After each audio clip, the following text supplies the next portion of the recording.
Hello everybody, we're outside the Lincoln Memorial. And I'm going to read some more of the book here. Communism seems to preach a radical extreme form of human equality, but at its core, wrote Karl Marx, is, quotation mark, the idea of the class struggle as the immediate driving force of history, and particularly the class struggle between the bourgeois and the proletariat. In the communist mind, people are not born equal and free. They are defined entirely by their class.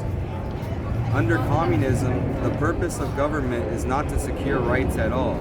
Instead, the goal is for a class struggle that necessarily leads to the dictatorship of the proletariat. By its very nature, the class struggle would be violent. The communists disdain to conceal their views and aims, Marx wrote. Quote, they openly declare that their ends can be attained only by forcible overthrow of all existing social conditions. Let the ruling class tremble at the communist revolution, unquote. The radical rejection of human dignity spread throughout much of the world. In Russia, the bloody Bolshevik revolution during World War I established the Communist Soviet Union. Communism understands itself as a universalist movement of global conquest, and communist dictatorships eventually seize power through much of Europe and Asia and in significant parts of Africa and South America. Led by the Soviet Union, communism even threatened or aspired to threaten our liberties here at home. What it could not achieve through force of arms, it attempted through subversion. Communism did not succeed in fomenting revolution in America, but communism's relentless anti-American, anti-Western, and atheistic propaganda did not inspire thousands and perhaps millions to reject and despise the principles of our founding and our government. While America and its allies eventually won the Cold War, the legacy of the anti-Americanism is by no means entirely a memory, but still pervades much of academia and the intellectual and the cultural spheres. The increasingly accepted economic theory of socialism, while less violent than communism, is inspired by the same flawed philosophy and leads down to the same dangerous path of allowing the state to seize private property and redistribute wealth as the government elite sees fit. For generations, America stood as the bulwark against global communism. Our Cold War victory was owing not only to our superior technology, economy, and military. In the end, America won because Soviet Union was built upon a lie.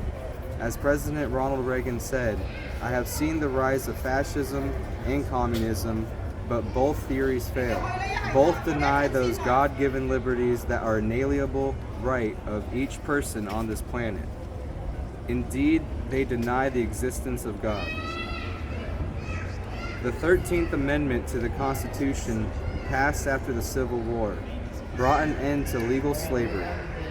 Blacks enjoyed a new equality and freedom, voting for and holding elective office in states across the Union. But it did not bring an end to racism or to the unequal treatment of blacks everywhere.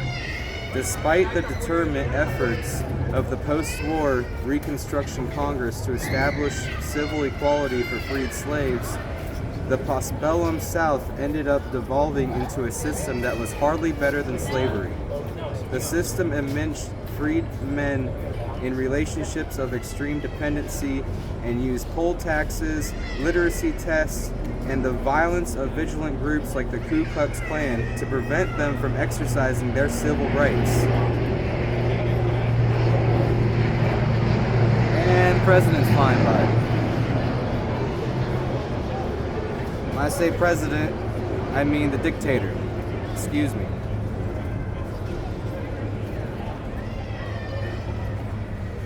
Jim Crow laws enforced the strict segregation of the races and gave legal standing in some states to a pervasive subordination of blacks. It would take a national movement composed of people from different races ethnicities, nationalities, and religions to bring about an America fully committed to ending legal discrimination. The civil rights movement culminated in the 1960s with the passage of three major legislative reforms affecting segregation, voting, and housing rights. It presented itself and was understood by the American people as consistent with the principles of the founding. When the architects of our republic wrote the magnificent words of the Constitution and the Declaration of Independence, they were signing a promissory note which every American was to follow heir. Martin Luther King Jr. said in his "I Have a Dream" speech, the note was a promise that all men, yes, black men as well as white men, would be guaranteed the unalienable rights of life, liberty, and the pursuit of happiness. It seemed, finally, that America's nearly two-century effort to realize fully the principles of the Declaration had reached a culmination. But the heady spirit of the original civil rights movement, whose leaders forcefully quoted the Declaration of Independence, the Constitution, and the rhetoric of the founders and of Lincoln, proved to be short-lived. The civil rights movement was almost immediately turned to programs that ran counter to lofty ideals of the founders. The ideas that drove this change had been growing in America for decades, and they distorted many areas of policy in the half-century that followed. Among the distortions was the abandonment of non-discrimination and equal opportunity in favor of group rights, not unlike those advanced by Calhoun and his followers. The justification for representing the promise of colorblind civil rights was that past discrimination requires present effort or affirmative action in the form of preferential treatment to overcome long occurred inequalities. Those forms of preferential treatment built up in our system over time, first in administrative rulings, then executive orders, later in congressionally passed law, and finally were sanctioned by the Supreme Court.